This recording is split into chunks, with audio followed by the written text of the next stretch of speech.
APD has allowed me to see play in a completely different light.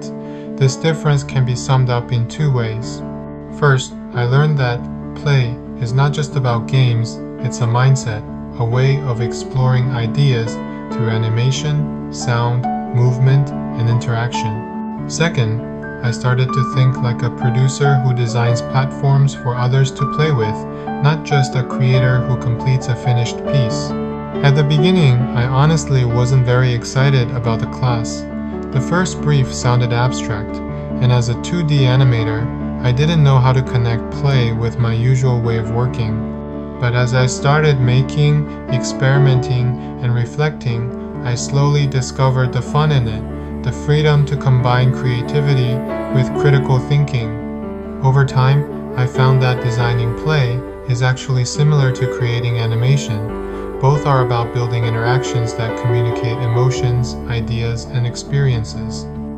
My first project, Play and Body, focused on how digital life affects our physical health. I created a set of short, guided workout animations for people who spend long hours sitting in front of a computer. The main character, Laz, was designed as a clumsy, lazy companion who works out with the viewer rather than a perfect fitness instructor. Through this project, I wanted to make exercise less intimidating and more playful, using animation as a bridge between body and motivation. Then came Play and Place, where I turned Melbourne, the city we live in, into a board game. The board was shaped like the letter M, and each square represented a real landmark with good and bad events. I was inspired by Monopoly's mechanics and by symbolic narratology theories, which suggest that stories in games are built not just by text, but by players' actions and interpretations.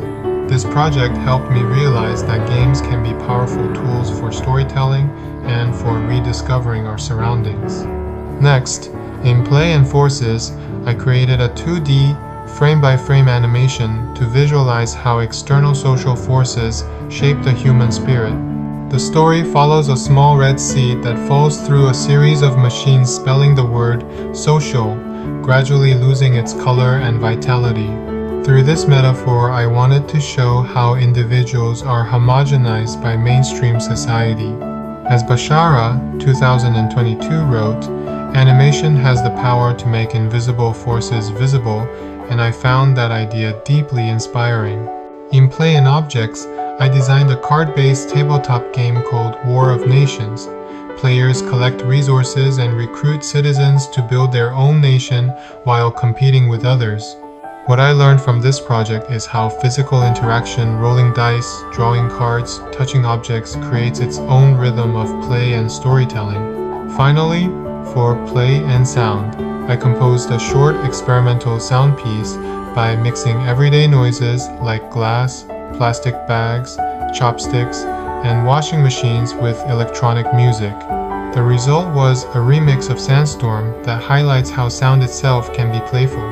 Due to time and technical challenges, I only finished the opening part of the song, but the process taught me a lot about rhythm, atmosphere, and how sound can carry narrative weight even without visuals. Looking back, all these projects share a common goal, using play as a method of exploration. Whether it's the body, a city, a sound, or a force, I was always trying to turn observation into experience. I also learned how play connects to the larger creative community, whether it's through interactive art festivals, independent animation showcases, or tabletop game gatherings. Each project could easily extend into a public, participatory context.